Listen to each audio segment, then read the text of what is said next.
Om Swastiastu.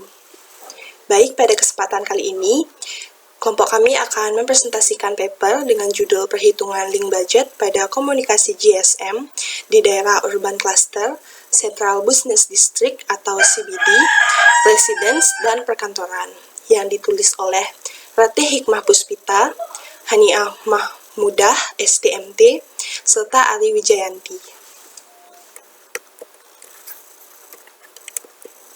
Adapun anggota kelompok kami, yang pertama ada IKD Andika Pranata, lalu saya sendiri Niputu Vina Yuliani, dan IKD Restawan. Pertama-tama saya akan menjelaskan tentang pet loss. Jadi pet loss dibagi menjadi dua, yang pertama ada pet loss Okumura-Hata dan pet loss dengan nilai eksponen. Perhitungan pet loss dengan menggunakan rumus Okumura-Hata model digunakan pada daerah urban area, di mana pada kawasan ini merupakan kawasan perkotaan yang baru bertumbuh dengan banyak bangunan, rumah-rumah, gedung-gedung bertingkat, serta pohon-pohon yang tinggi. Model Hata didasarkan atas pengukuran empiris ekstensif yang dilakukan di lingkungan perkotaan dengan jarak antara mobile station ke base station dibuat teratur. Adapun persamaan Hata untuk daerah urban dapat diringkas sebagai berikut, di mana untuk menghitung faktor koreksi dapat dilakukan dengan menggunakan persamaan berikut, dengan keterangan bahwa LHT ini merupakan pet loss Okumura-Hata, F merupakan frekuensi, HT merupakan tinggi antena pemancar, HL merupakan tinggi antena penerima, dan D merupakan jarak antara TX ke LX.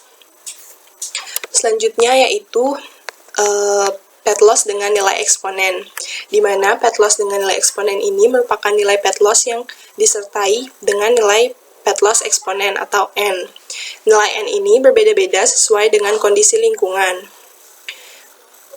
Adapun persamaan untuk menghitung pet loss dengan nilai eksponen yaitu PL sama dengan PLDO plus 10N log 10 D per D0, di mana PLDO ini merupakan pet loss Okumura-Hata pada D0, lalu D merupakan jarak antara base station ke mobile station, dan D0 merupakan 100 meter atau jarak terdekat dengan BTS atau base transceiver station. Selanjutnya yaitu coverage area, di mana coverage area ini dibagi menjadi tiga. Yang pertama ada two-ray model, di mana pemodelan ini berlaku untuk komunikasi line of sight, di mana tidak ada halangan antara stasiun pemancar dan penerima.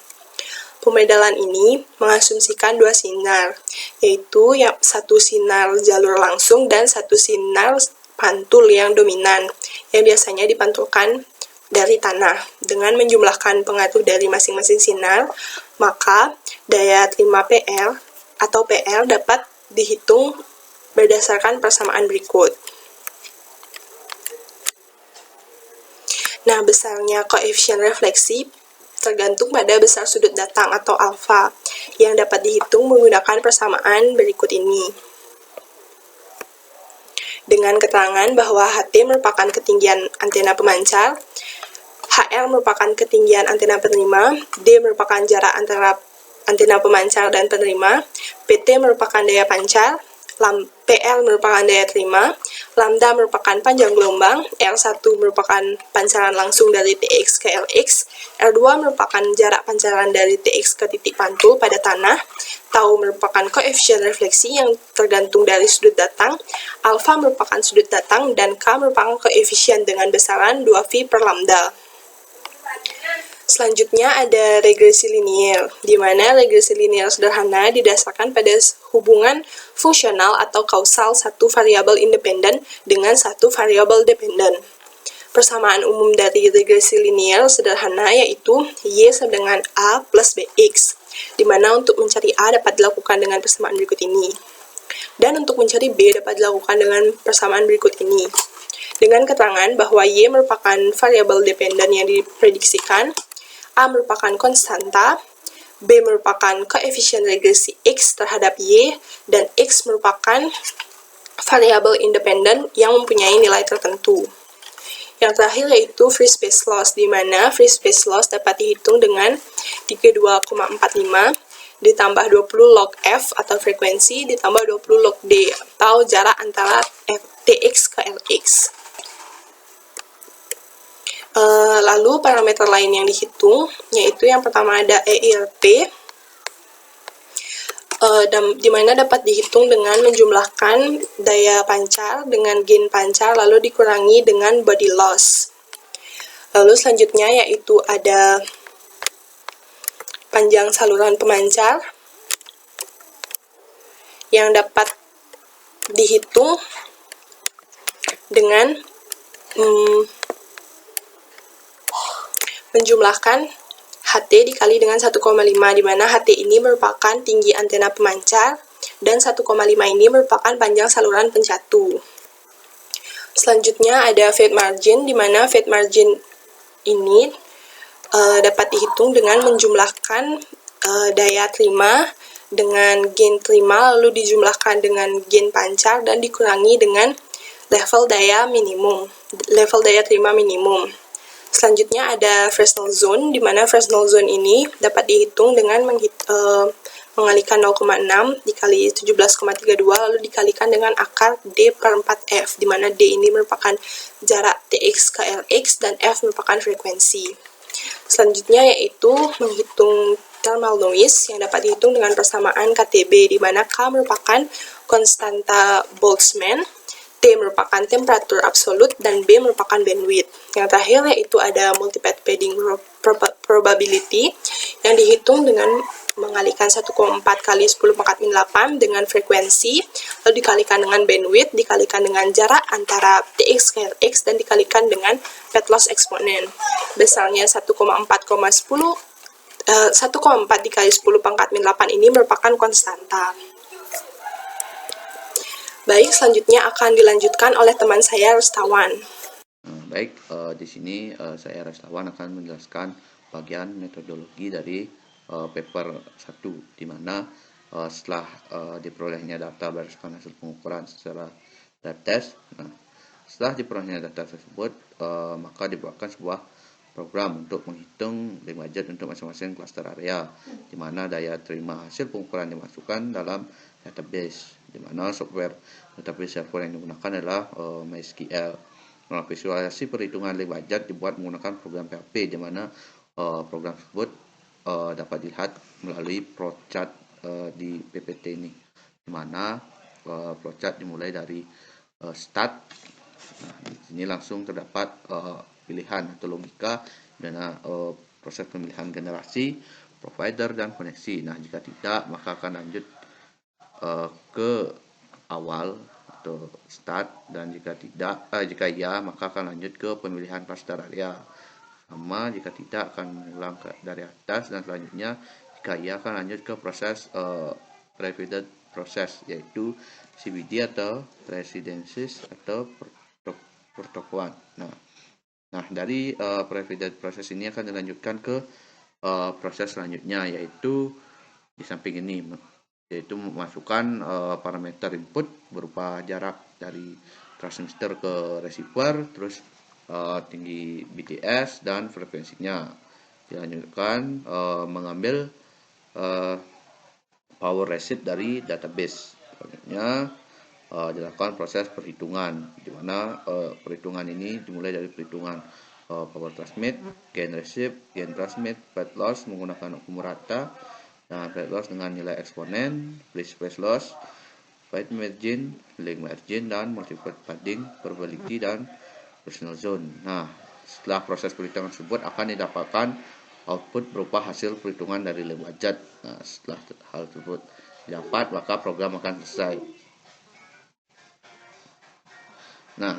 Dalam paper ini dilakukan perhitungan budget komunikasi GSM, di mana dengan perhitungan menggunakan komunikasi GSM tersebut digunakan frekuensi provider GSM yang berbeda-beda, yaitu dengan 5 tipe, yaitu tipe 1, tipe 2, tipe 3, dan 4, dan 5, di mana setiap provider memiliki range frekuensi yang berbeda baik dalam kondisi uplink maupun downlink. Nah, mungkin sekian untuk penjelasan dari metodologi dari paper 1. Nah, dilanjutkan ke proses data pengukuran dan pembuatan sistem.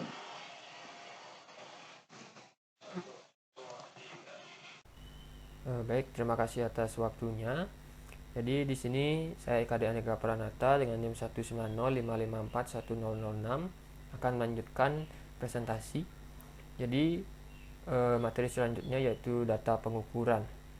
Jadi data level daya yang diterima atau diperoleh berdasarkan hasil pengukuran secara drive test yang dapat ditunjukkan pada gambar sebelah kiri ini menunjukkan hasil pengukuran yang disampaikan atau ditampilkan oleh aplikasi TIMS dalam bentuk log file. Nah, kemudian hasil pengukuran pada software itu dikonversi dari log file ke tab file. Kemudian tab file dibuka dengan menggunakan software map info untuk mengetahui nilai daya terima di setiap titik pengukuran yang ditunjukkan pada gambar di sebelah kanan. Jadi dari tiap titik pengukuran di rata-rata per jarak dalam setiap daerah itu dapat ditunjukkan pada tabel ini merupakan level daya terima rata-rata. Dapat dilihat pada tabel itu menggunakan jarak yang bervariasi mulai dari 100 sampai 2000 dengan level daya terima dari 3 area yang berbeda, yaitu yang pertama CBD atau Central Business District, kemudian ada Residence, kemudian ada area perkantoran. Nah, selanjutnya itu perhitungan link budget.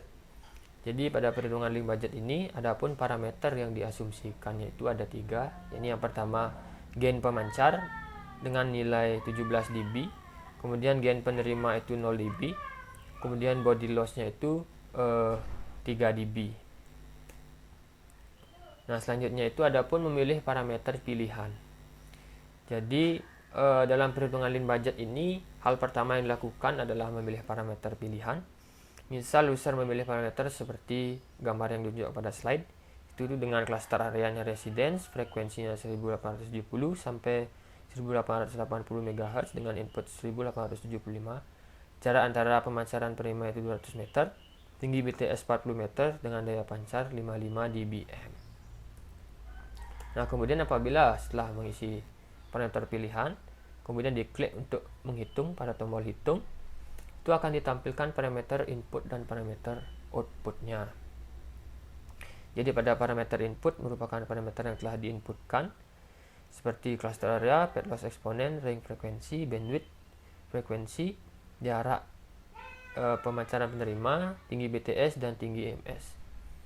Adapun parameter outputnya yaitu daya pancar dengan 55 dBm, daya terima minus 62 dBm, gain antena memancar 17 dB, gain antena penerima GR 0 dB, kemudian ada pet loss suku Murahata 110,288 sekian dB, pet loss dengan nilai eksponen itu 108,209 sekian dB, free space loss itu 83,93 sekian dB, ARP nya itu 39 dB, panjang saluran pemancar 60 meter, fade marginnya 25,79 sekian dB, link marginnya 75 dB, dan multiplied fading probability-nya itu 1,44375 kali 10 pangkat minus 8%, serta fresnel zone-nya itu 1,697 sekian meter.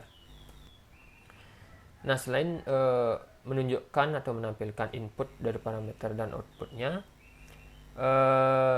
dari setelah mengklik hitung tombol hitung tadi, maka juga akan ditampilkan grafik breakpoint seperti gambar ini.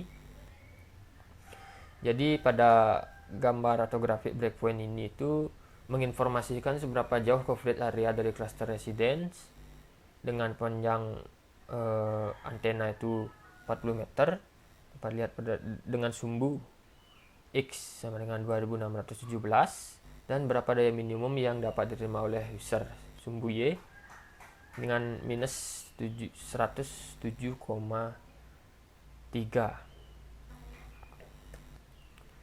Nah, adapun analisa link budget, yang pertama itu ada pet loss Okumurahata Jadi pada gambar di samping atau grafik di samping ini menyatakan nilai pet loss Okumura-Hata yang dihasilkan apabila user memilih parameter pemancar berbeda pada generasi 2G provider 5 dengan koneksi downlink pada frekuensi 1875 MHz dengan panjang receiver 1 meter dan panjang antena pemancar itu bervariasi mulai dari 30, 40, 50 sampai 60 meter.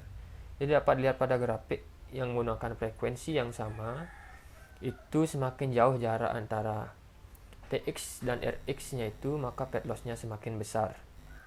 Selain itu semakin pendek antena pemancar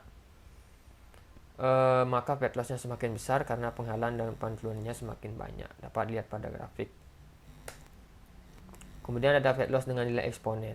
Jadi pet loss dengan nilai eksponen ini diambil ketika user menghitung link budget pada cluster CBD residence perkantoran dengan frekuensi dan tinggi BTS itu tetap, sedangkan jarak TX dan RX-nya itu berbeda dari 100 sampai 2000 meter. Jika ketiga cluster itu dibandingkan, akan terlihat bahwa pet loss pada cluster CBD dengan memiliki nilai N 3,29 itu lebih besar daripada residence dengan nilai N 2,83 dan perkantoran dengan nilai N 2,68, yaitu pada jarak 2000 meter. Pet loss pada cluster CBD dapat dilihat itu mempunyai nilai 127,881 dB, sedangkan pada cluster residence dan perkantoran adalah 121,896 dB dan 119,944 dB. Jadi dapat disimpulkan semakin besar nilai pet loss eksponen maka nilai pet loss yang dihasilkan itu semakin besar. Berarti semakin besar nilai pet loss eksponen maka dapat dikatakan lingkungan tersebut semakin buruk untuk marginal dan sebaliknya. Kemudian ada free space loss. Jadi free space loss ini free space loss dapat dilihat pada grafik. Pengaruh jarak TX dan RX-nya itu dapat dilihat pada grafik. Apabila jaraknya semakin jauh maka nilai free space loss-nya itu semakin tinggi. Sedangkan untuk frekuensi yang digunakan itu pada garis yang lurus atau tanpa lingkaran ini menggunakan frekuensi 1875 MHz dan yang dengan lingkaran-lingkaran ini menggunakan frekuensi 2112,5 MHz. Jadi dapat dilihat frekuensi yang lebih tinggi memiliki free space loss yang lebih tinggi. Nah, kemudian ada feed margin. Pada feed margin ini dapat lihat di grafik ada 3 grafik dengan area yang berbeda-beda dengan nilai N yang berbeda-beda menggunakan frekuensi yang sama. Jadi dapat dilihat untuk pengaruh jarak TX dan RX-nya itu semakin jauh jarak TX dan RX maka feed margin-nya itu semakin kecil. Nah, sedangkan perbandingan nilai N dari nilai CBD dengan N 3,29 itu memiliki nilai feed margin lebih rendah dibandingkan dengan area perkantoran dengan nilai N 2,68. Jadi dapat disimpulkan nilai N apabila nilai N semakin besar maka feed marginnya itu semakin kecil. Kemudian ada multi-path fading probability. Dapat dilihat pada grafik di sini untuk pengaruh jarak TX dan RX terhadap multi-path fading probability-nya itu semakin jauh jaraknya maka nilai multi-path fading probability-nya itu semakin besar. Dan dapat dilihat pada grafik ada 3 area, yaitu dengan nilai N 3,29 CBD dengan garis yang paling di atas. Dapat dilihat apabila nilai A-nya semakin besar maka multi-path fading probability-nya itu semakin besar. Nah, kemudian ada Fresnel zone. Jadi dapat dilihat pada grafik juga pengaruh jarak TX dan RX-nya. Jika semakin besar jaraknya maka Fresnel zone-nya semakin besar. Untuk frekuensi, apabila frekuensi yang digunakan yaitu semakin kecil maka Fresnel zone-nya itu semakin besar. Dapat dilihat pada grafik ini. Frekuensi 2112,5 itu memiliki Fresnel zone lebih nilai Fresnel zone-nya lebih kecil daripada frekuensi 1875 MHz. Nah, kemudian ada analisis coverage area. Jadi pada gambar di samping merupakan contoh grafik breakpoint. Nah, grafik yang warna merah merupakan regresi linier, dan yang warna biru ini merupakan daya terima, dan yang hijau ini merupakan free space loss.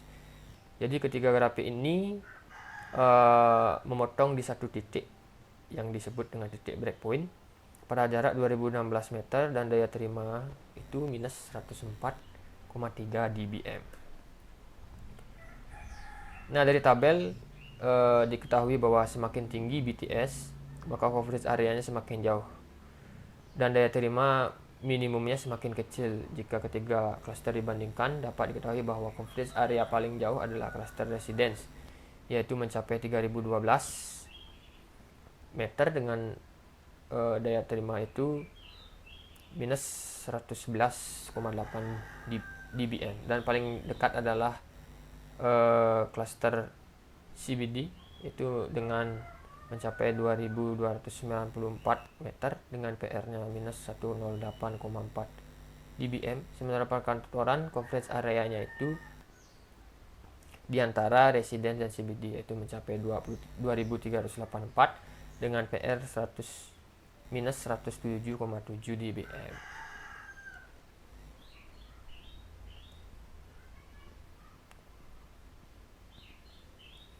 Baik, sekian dari presentasi dari saya. Selanjutnya akan dijelaskan oleh rekan saya.